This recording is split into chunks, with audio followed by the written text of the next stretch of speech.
have to cut through them all.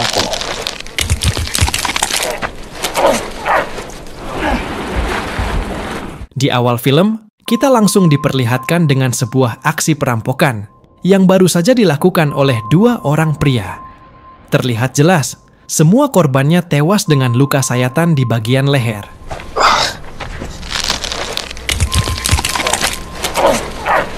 Setelah puas dengan barang-barang yang sudah didapatkan, mereka berdua langsung bergegas pergi dari lokasi tersebut. Namun tanpa disadari, mereka malah memasuki wilayah terlarang. Kalau dilihat sepintas, memang daerah tersebut tampaknya biasa saja. Namun semua itu berubah setelah salah satu dari mereka harus terkena anak panah yang melesat entah dari mana asalnya.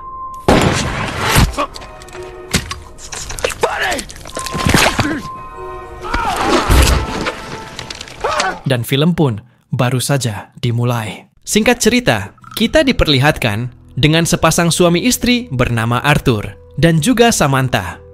Arthur yang lebih dikenal sebagai koboi di sebuah kota yang bernama Bright Hawk harus berdiam diri saja di rumah setelah dia mendapatkan luka cukup parah pada salah satu kakinya. Beruntung, Samantha merupakan seorang ahli medis dan Arthur sendiri tidak perlu khawatir atas kesembuhannya. Lalu Shin kembali berganti dan memperlihatkan situasi di dalam sebuah bar, yang dimana bar tersebut baru saja didatangi oleh koboi lainnya yang bernama Bruder. Berbeda dengan Arthur, Bruder ini lebih sering datang ke tempat-tempat asing yang bahkan jarang didatangi oleh umat manusia. Tidak diketahui pasti tempat apa saja yang pernah dia jelajahi, tapi yang jelas, Bruder ini masih memiliki sifat yang rendah hati. Di saat yang bersamaan, kita diperkenalkan lagi kepada seorang sheriff bernama Franklin dan juga seorang deputy atau asisten sheriff yang bernama Kikori. Baru saja mau istirahat, Franklin malah mendapatkan laporan dari Kikori bahwa terdapat orang asing yang terlihat mencurigakan di tengah larut malam ini. Yang mau tidak mau, Franklin pun beranjak ke lokasi terakhir dari orang tersebut, yang ternyata dia juga berada di dalam bar yang sama dengan si Bruder. Franklin bertanya, apa tujuan orang itu berada di tempat ini? Tapi jawaban orang asing itu malah kemana-mana. Tanpa basa-basi, Franklin pun langsung menembak kaki pria tersebut dan membawanya ke sel tahanan. You alright, old man? Oh, yeah. Setelah kejadian itu, rumahnya Arthur didatangi oleh Bruder, yang dimana Bruder meminta Samantha untuk datang ke sel tahanan demi mengeluarkan peluru dari kaki si orang asing itu.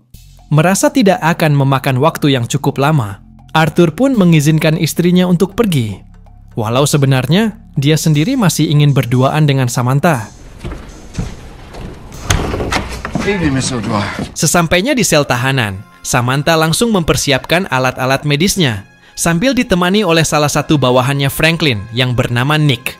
Sedangkan Franklin bersama Kikori langsung bergegas pergi dari tempat tersebut untuk pulang ke rumahnya masing-masing.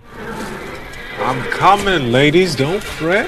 Di malam itu juga, Shin mulai mengarah kepada sebuah peternakan kuda yang sedang dijaga oleh seorang pria. Namun pria itu sadar kalau ada sesuatu yang terjadi di dalam kandang kudanya. Tapi belum sempat memeriksa kandang tersebut, tiba-tiba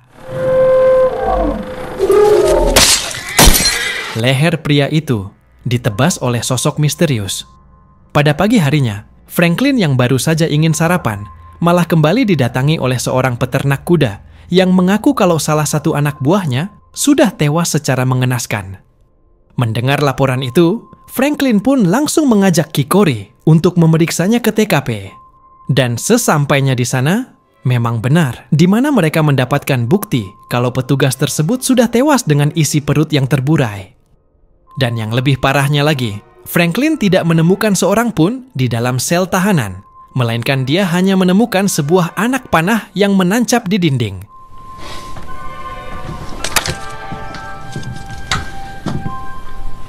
Dengan penemuan ini, Franklin pun langsung mengabarkan ke Arthur jika istrinya yaitu Samantha, Nick beserta si orang asing telah dinyatakan menghilang sejak tadi malam. Mendengar berita itu, Arthur pun langsung kaget dan dia tidak percaya. Mau tidak mau, dia pun harus ikut serta dalam sebuah rapat yang diadakan oleh Franklin di dalam bar. Pada rapat ini, Franklin mulai mengundang salah satu warga keturunan suku Indian, Dikarenakan Franklin curiga kalau serangan tadi malam berasal dari suku Indian, tapi dugaannya terbantahkan setelah salah seorang warga berkata, jika anak panah tersebut merupakan senjata dari salah satu suku tak bernama yang tinggal di wilayah padang pasir. Namun, Arthur tidak ingin tinggal diam, dan dia mulai memaksa Franklin untuk segera melakukan tindakan.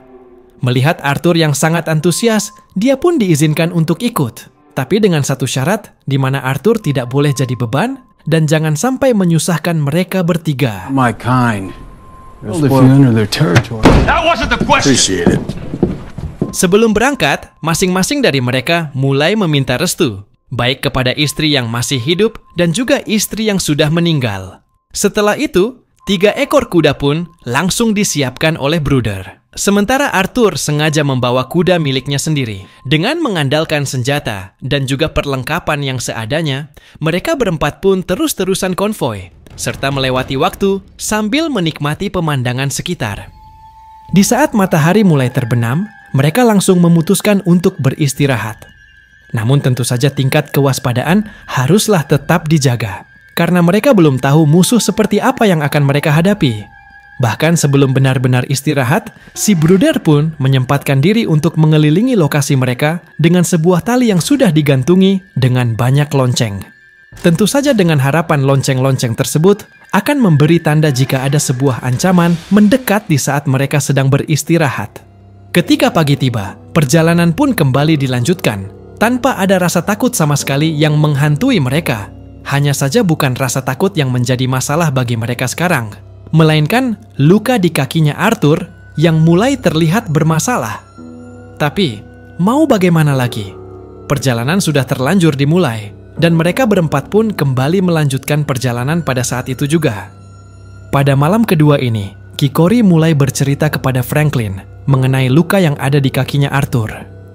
Kikori merasa kalau Arthur tidak akan bisa untuk terus memaksakan kondisinya yang sekarang.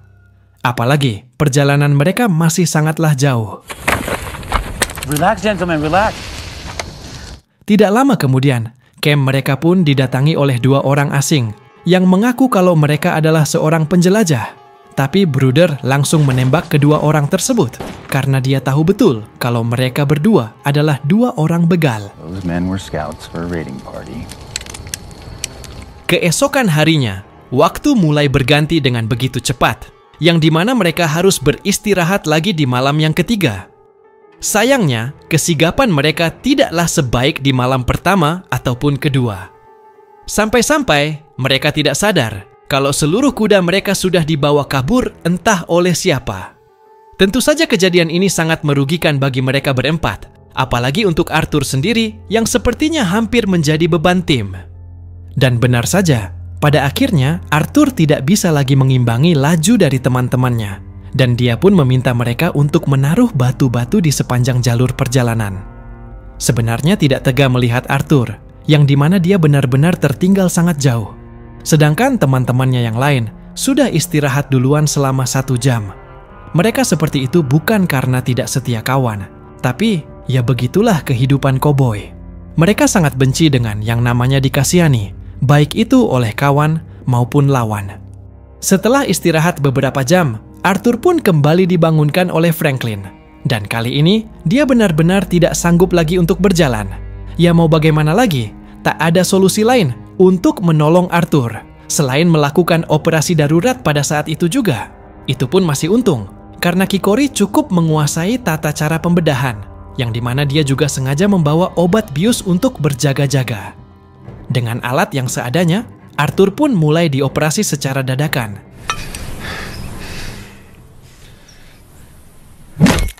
Setelah itu, mereka bertiga langsung meninggalkan Arthur di sana. Mereka pun masih menandai tiap-tiap jejak dengan beberapa bebatuan agar nanti si Arthur bisa menyusul kalau sudah merasa baikan.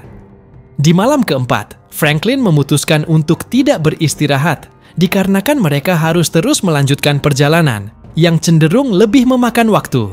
Lalu, tibalah pagi harinya, dan kali ini mereka sudah sangat dekat dengan markas dari suku tanpa nama.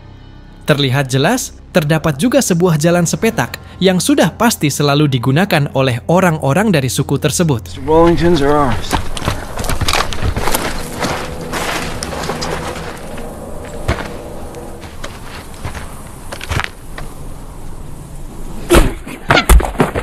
Sialnya belum lama memasuki wilayah itu, Bruder malah harus terkena anak panah yang ditembakkan secara bertubi-tubi, yang menyebabkan situasi menjadi chaos. Akibat panah yang menancap di tubuhnya, Bruder pun harus sekarat, dan dia juga akhirnya mengaku kalau selama ini dia sudah sering berpergian ke wilayah tersebut dan sudah membunuh 116 anggota dari suku itu. Kalau begitu ceritanya, tak heran lagi kalau mereka juga melakukan penyerangan ke kota Brighthawk dengan tujuan melakukan hal serupa, seperti apa yang sudah dilakukan Bruder kepada suku tersebut selama ini. Goodbye, Mr. Bruder.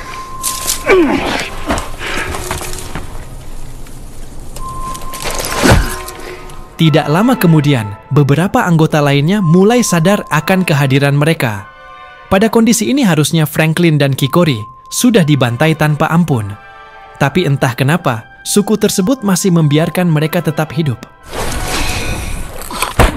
Dan mereka pun langsung dibawa masuk ke sarang mereka dengan cara ditarik menggunakan tali tambang.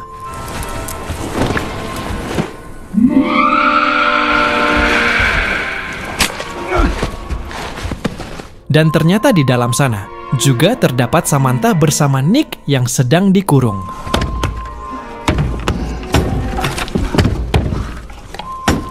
Sedangkan si pria asing sudah menjadi santapan oleh suku kanibal tersebut.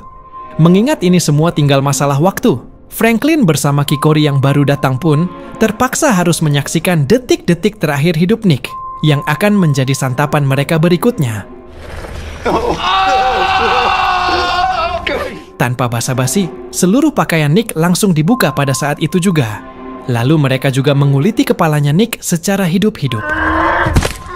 Bahkan sebelum benar-benar dimasak, tenggorokannya Nick langsung ditusuk dengan sebuah kayu tajam sampai menembus ke otak. Dan yang lebih mengerikannya lagi, tubuhnya Nick mereka balik 180 derajat. Kemudian, mereka membacok selangkangan Nick sampai terbelah menjadi dua. Di saat yang bersamaan, Arthur yang baru tersadar setelah dioperasi, dia pun langsung beranjak untuk melanjutkan perjalanan. Dengan kondisi yang masih belum begitu baik, Arthur terus mengikuti tanda-tanda dari bebatuan yang sudah diberikan oleh rekan-rekannya. Ketika sudah benar-benar tiba di tempat tujuan, Arthur malah didatangi oleh dua anggota dari suku tersebut.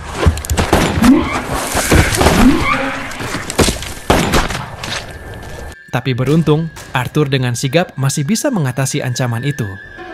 Lalu, Arthur langsung menyayat leher dari salah satu anggota suku tersebut. Setelah dia sadar kalau mereka selalu berkomunikasi dengan sebuah tulang yang tertanam di leher.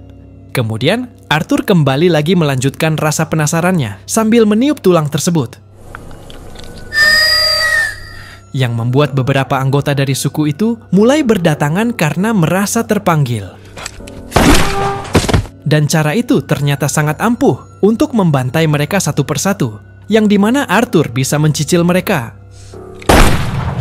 Di tempat lain, beberapa anggota dari suku itu mulai sadar kalau ada orang asing yang datang ke markas mereka. Dan kesempatan itu langsung digunakan oleh Franklin untuk berusaha melawan. Tapi sayangnya, tindakan Franklin malah berujung maut bagi dirinya sendiri. Sampai-sampai perutnya pun langsung dibelah pada saat itu juga. Dan celakanya lagi, si kepala suku malah mengotak-atik senjatanya Franklin. Padahal dia tidak mengerti sama sekali fungsinya itu untuk apa.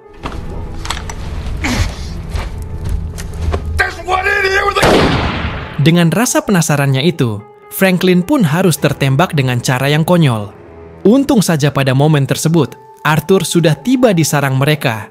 Dan Franklin langsung menjagal si ketua suku sampai kepalanya terlepas. Dengan cepat, Arthur langsung membebaskan istrinya dan juga Kikori yang masih hidup.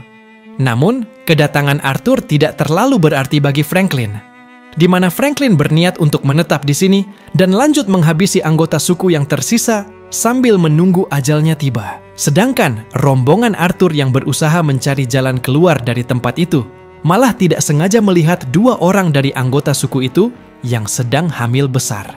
Tapi di sini Arthur sengaja membiarkan mereka tetap hidup, dengan harapan keturunan mereka tidak akan lagi mengganggu kota Brighthawk.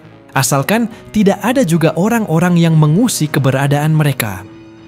Ketika Arthur, Samantha, dan juga Kikori yang hendak meninggalkan wilayah berbahaya itu, mereka pun mulai mendengar beberapa suara tembakan dari dalam sarang para kanibal. Yang sudah jelas, tembakan tersebut merupakan perlawanan terakhir dari Franklin sebelum dia benar-benar tewas. Dan film pun berakhir.